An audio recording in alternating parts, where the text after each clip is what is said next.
Welcome to iDAS video channel. In this video, I would like to show you some improvements in iDAS Pipe Manager in iDAS version 12.4. Let me open Pipe Manager in a stormwater network. I did some changes in this network to show you the new features. When I opened the drawing, I got a message that there is an issue with the mapping, and I did it for a purpose because I want to show you something very useful.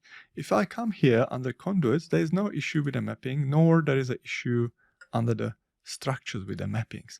But if I go to conduits, there's an unmatched, and there's a one which says that culvert rectangular, conduit type culvert rectangular, but there's a problem.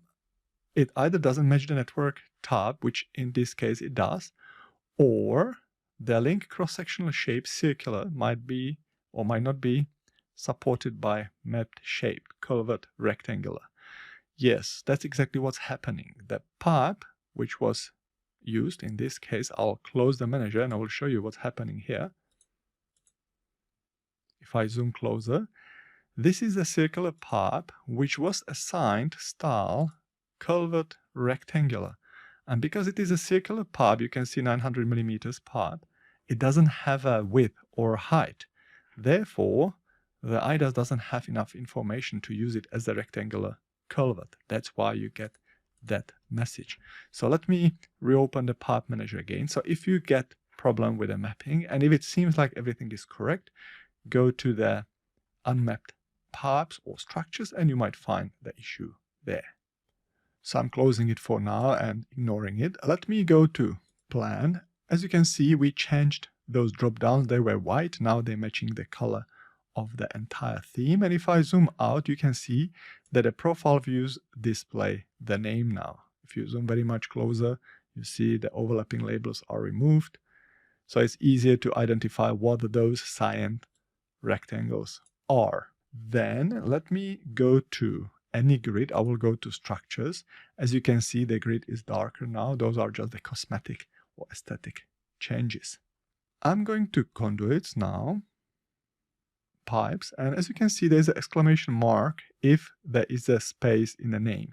But what we did for this version, although we keep exclamation mark there, you can have pipes with the spaces and it will run the analysis, it will update profile views, there won't be any issue. But we just didn't want to remove it immediately, so maybe for the next release we might remove the exclamation mark once we make sure that everything is working 100%, although we didn't find any problem. So from now, your pipes and structures can contain spaces in the names. But if you don't want spaces in the names, what you can do, you can use the command to remove spaces, which was there before. But if there was a conflict with a name, the iDAS didn't solve it. In this case, I have a pipe P space 4, but there's already pipe P4. So what happens if I rename this one, if I remove the space? Let me do that. And it adds bracket because pipe P4 already exists. So it resolves those overlapping issues. For those two, I will leave it as it is. There won't be any problem. As I said, I can run the analysis. It will display the values. All will work as it should. If I go to mappings, in a previous version, if you export in mapping, you probably got an error that you don't have the right permissions. This error should be solved now, so you should be able to export your mapping. Let's say you have a very different template to our template, you want to use your mapping file, then you can export it and you can use it. You shouldn't have any problems. Then let me go to conduits, channels, and under the channels, there are some changes. And what are the changes? The changes are that you can now specify the left and right side slope for trapezoidal channels. If you have a trapezoidal channel and if each side has a different slope, you can do that. You can type any value you wish for the left-hand side and for the right-hand side. For the V-shaped channels, the inner width, in this case, this is a top width for the V-shaped channel and this is a bottom width for the trapezoidal channel. So if you don't specify the slopes for the left and right side, the top width is used. Otherwise, if you wish, you can override, but you can only specify one slope. The other one, you can double click, nothing happens. You can't write in values. It's locked. you can't modify it. So you can override the value, but if you don't do anything, it will use the correct values and it will work. So basically, when you open Path Manager and if you use a trapezoidal channel, only trapezoidal channels should be adjusted for the slopes. The V-shaped channels and rectangular channels, you don't need to do anything. You can run the analysis and it will give you the correct results. As I mentioned in another video, you can always check your INP file, your input file, to make sure whether it works or not. Let me run the analysis and I got an error. If I go to report, the error is that P19 is circular object. It is not rectangle object, so it informs me here that I have a problem. So those are a few improvements in stormwater networks in a pipe manager. And let me go to water networks. I will go to water reticulation network and I'll open pipe manager. This network has a pressure reducing valve. Let me go to structures, then valves. And we did some improvements on all the valves which do have an impact on flows, which means pressure reducing, pressure sustaining, pressure breaker, flow control, filter control, and general purpose valves. There were also some updates on a non-return valve and gate valves. So let me go to pressure reducing valve. The big advantage is, or improvement is, that you can specify the valve diameter. Originally, the valve diameter was equal to the pipe diameter.